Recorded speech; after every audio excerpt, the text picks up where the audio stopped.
नमस्कार दोस्तों, और स्वागत है आपके पसंदीदा चैनल पर, जहां हम लाते हैं दिल को छू लेने वाली और थोड़ी हंसाने वाली कहानियां।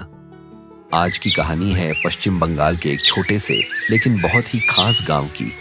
गांव का नाम, अरे नाम में क्या रखा है, बस इतना समझ लीजिए कि वहां की हवा में आज भी वो पुरानी खुशबू है जो आज के मशीनी युग में मिलना मुश्किल है। इस गांव में रहते थे 3 दोस्त, अरमान, सानू और जिशान। तीनों की दोस्ती इतनी पक्की थी कि अगर कोई एक धूप में खड़ा होता तो बाकी 2 छाता लेकर दौड़ पड़ते। अरमान थोड़ा सीधा साधा पर दिल का बहुत अच्छा। सानू था थोड़ा शरारती, हर बात में मजाक ढूंढ लेता। और जिशान, वो था बिल्कुल शांत, किसी भी बात पर सोच समझ कर बोलता। एक दिन तीनों दोस्त गांव के चौपाल पर बैठे थे। सूरज ढल रहा था और चिड़ियों की चहचहाहट कानों में मधुर संगीत घोल रही थी। यार आज क्या गर्मी है, ऐसा लग रहा है जैसे सूरज ने हमसे दुश्मनी निकाल ली हो।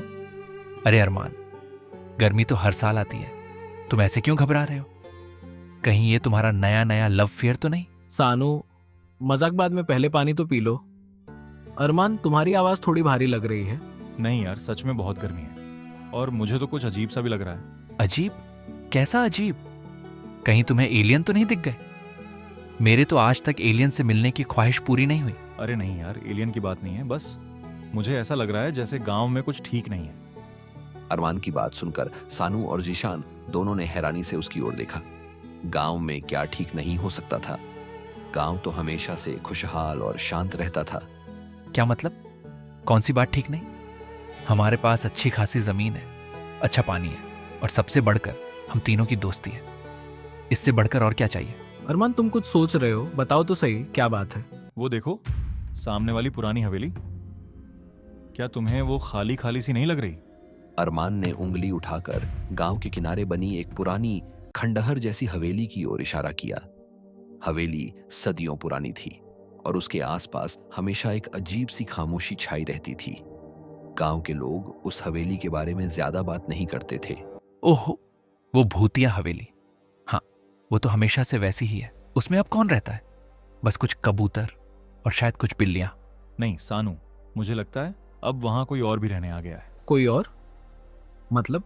कल रात जब मैं देर तक टहल रहा था, मैंने हवेली की खिड़की से एक अजीब सी रोशनी देखी और मुझे किसी की फुसफुसाने की आवाज भी सुनाई दी।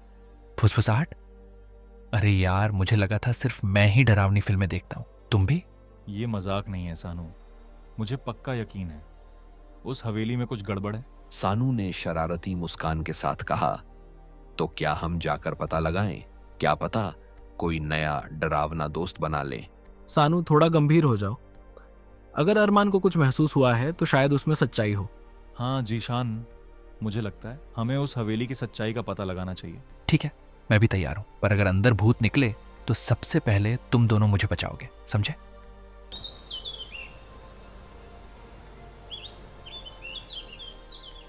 अगले दिन तीनों दोस्त हिम्मत जुटाकर उस पुरानी हवेली की ओर चल पड़े। हवेली के पास पहुंचते ही एक अजीब सी ठंडक महसूस होने लगी जो गर्मी के मौसम में बिल्कुल भी स्वाभाविक नहीं थी। हवेली का दरवाजा बहुत पुराना और भारी था, उसमें जंग लगा हुआ था और उसे खोलना आसान नहीं था। थोड़ा जोर लगाओ सानू। अरे, ये दरवाजा तो हमारे गांव के प्रधान की कथनी से भी ज्यादा मजबूत है। रुको, मुझे एक तरीका सूझ रहा है। जिशान ने पास पड़े एक मोटे डंडे को उठाया और दरवाजे के हैंडल के पास फंसाकर जोर लगाया। एक भयानक चरमराती आवाज के साथ दरवाजा थोड़ा खुल गया। अंदर घना अंधेरा था, धूल और मकड़ी के जाले हर जगह फैले हुए थे।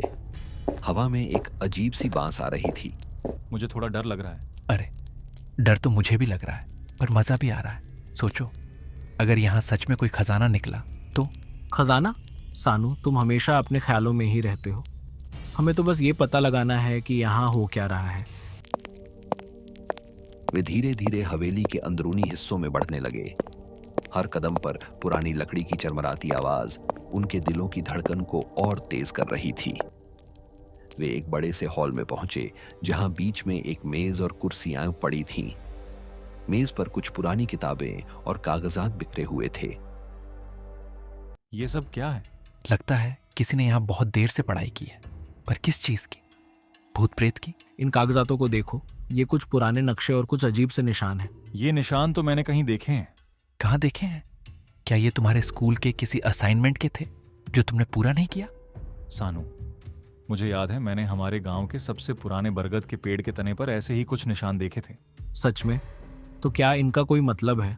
हमें देखना होगा। तभी उन्हें दूर से किसी की आवाज सुनाई दी। आवाज बहुत धीमी और उदास थी।